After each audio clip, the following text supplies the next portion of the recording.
Magnetism का मैं जब भी मैग्नेटिक फोर्स की बात करते हैं तो मोस्ट बेसिक फॉर्मूला होता है magnetic force equal to Q V cross B. V एक वेलोसिटी वेक्टर है, बी एक मैग्नेटिक वेक्टर है। तो जो भी फोर्स होगा वो वेलोसिटी वेक्टर और मैग्नेटिक फील्ड ऑफ लाइंस जो भी होंगे परपेंडिकुलर होगा।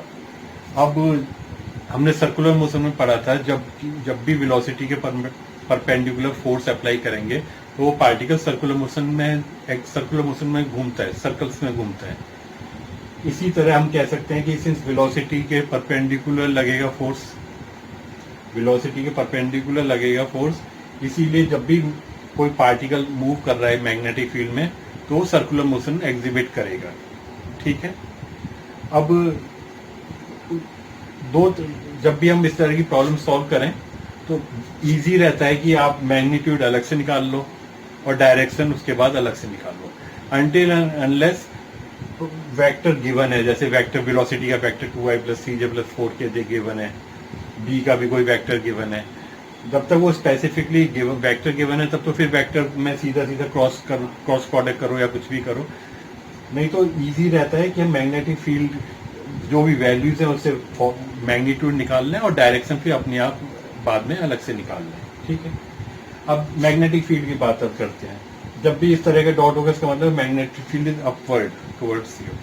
पेपर में अगर ऐसे बनेगा तो मैग्नेटिक फील्ड ऊपर की साइड है, अगर ऐसे क्रॉस बना हुआ है तो उसका मतलब मैग्नेटिक फील्ड डाउनवर्ड है। ठीक है। ये जनरल फॉर्मूला होता है, जनरल फॉर्मूला नहीं है, जनरल एक्सेप्टेबल स्टैंडर्ड है। अब मैग्नेटिक फील्ड की यूनिट होती है tesla. 1 tesla equal to 10⁴ gauss. Gauss CGS unit है, टेस्ला एमकेएस यूनिट है। ठीक है। टेस्ला काफी बड़ी यूनिट होती है इन द सेंस मतलब अगर हम अपना वजन कुंटल या टन में बताएंगे तो इतना इजी नहीं रहेगा। कई बार हमें केजी और ग्राम में बताना कंफर्टेबल होता है।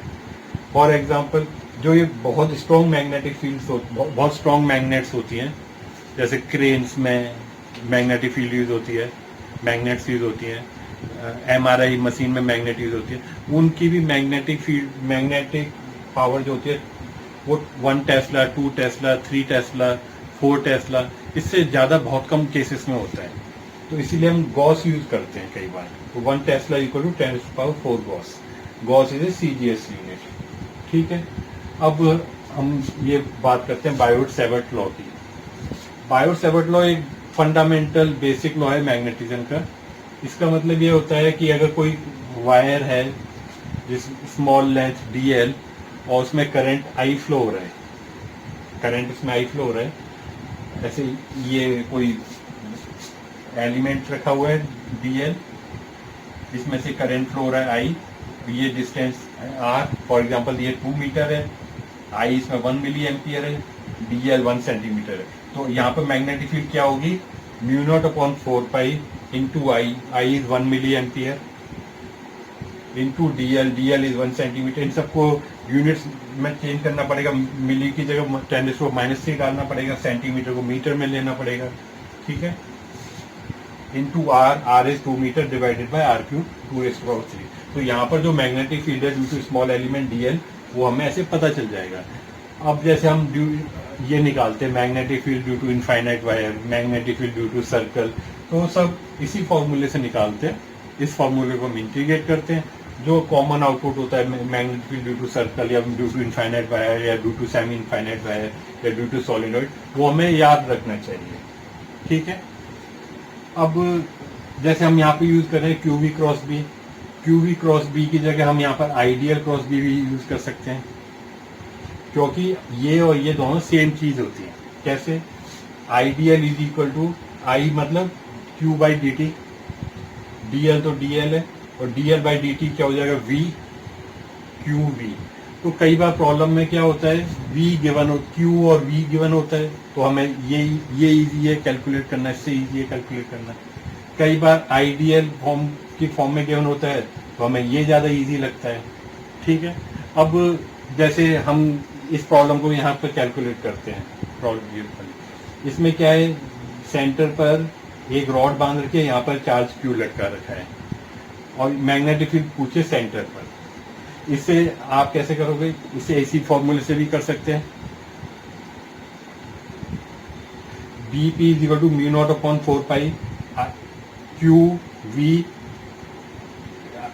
आई डी की जगह हम क्यू वी ले रहे हैं, Q V into R, R ये लेंथ हो जाएगी अपॉन आर क्यूब, वो भी लेंथ हो जाएगी। तो अब हमें यहाँ क्यू वी निकालना है। क्यू तो हमें पता ही है, क्यू है, ओमेगा पता है, तो V equal to R omega होता है, उससे ये वी निकल आएगा यहाँ से।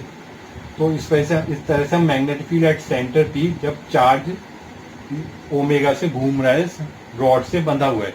इस तरह की बहुत सारी प्रॉब्लम्स मैग्नेटिज्म में होंगी। इन पे मैग्नेटिज्म में सर्कल से रिलेटेड बहुत ज्यादा प्रॉब्लम्स हैं अगर ये हम करें। और दूसरा एक वायर किस तरह से प्लेस है, उससे रिलेटेड हमारे पास काफी सारी प्रॉब्लम्स होती हैं। ठीक है, अब हम एक और प्रॉब्लम करते हैं। जैसे ये प्रॉब्लम है, यहाँ पर चार्ज क्यू रखा हुआ है, वो इस तरह से जा रहा है, v की स्पीड से इधर जा रहा है, मैग्नेटिक फील्ड इधर लगा हुआ है v, एंगल है 30 डिग्री। अब हम पूछ रहे हैं कि इस पर कितना फोर्स लग रहा होगा। फोर्स लग रहा होगा क्यू वी क्रॉस वी। और जब मैग्नेटिक फील्ड की बात करते हैं ऐसे, तो ये पूरे एरिया में ऐसे मैग्नेटिक फील्ड होता है ऐसे, ठीक है, पूरे एरिया में मैग्नेटिक फील्ड भी होता है। तो F is equal to Q V cross B, Q into V into B. अब ये क्रॉस प्रोडक्ट है तो यहाँ पर साइन 30 आ जाएगा। ठीक है, सॉल्व हो जाएगा साइन 30। अब साइन 30 को हम B Q into V sine 30 भी बोल सकते हैं, या इसे हम Q V into B sine 30 भी बोल सकते हैं। होगी फोर्स उसी पल तभी लगेगा, उसी टाइम लगेगा। ठीक है, अगर उसका component let us suppose velocity perpendicular नहीं है मैग्नेटिक फील्ड के, तो उसका एक कंपोनेंट होगा जो उसके परपेंडिकुलर लगेगा, एक कंपोनेंट वी का एक कंपोनेंट होगा जो मैग्नेटिक फील्ड के परपेंडिकुलर होगा, वी का एक कंपोनेंट होगा जो मैग्नेटिक फील्ड की लाइन में होगा। तो जो मैग्नेटिक फील्ड की लाइन में होगा उस पर कोई फोर्स नहीं लगेगा, या ये बोलो कि वो वेलोसिटी उतनी ही रहेगी। और जब फोर्स, और जिस पर फोर्स लग रहा है वो परपेंडिकुलर, तो वो गोल गोल घूमेगा। तो इसका मतलब क्या है, अगर वो ऐसे ऐसे भी घूमना है उसको और उसको ऐसे भी जाना है, तो वो ऐसे घूमता हुआ आगे जाएगा, उसे हम हेलिकल पाथ कहते हैं। ये हेलिकल पाथ से रिलेटेड प्रॉब्लम्स बाद में काफी आएंगी, तब हम करेंगे। ओके, अब जैसे टेस्ला है, टेस्ला की यूनिट क्या होती है? टेस्ला तो मैग्नेटिक फील्ड की बेसिक यूनिट। टेस्ला के डायमेंशंस क्या होते हैं? m(T⁻²⁻²i-1). ये याद हो जाना चाहिए। बी के डायमेंशंस, मैग्नेट म्यू नॉट के डायमेंशन, म्यू नॉट अपॉन 4 पाई की वैल्यू क्या होती है? 10⁻⁷। अब जैसे हम यहाँ पर v की बात कर रहे थे, v का कंपोनेंट इस डायरेक्शन में क्या आएगा? v cos 30। इस डायरेक्शन में क्या आएगा? v sin 30।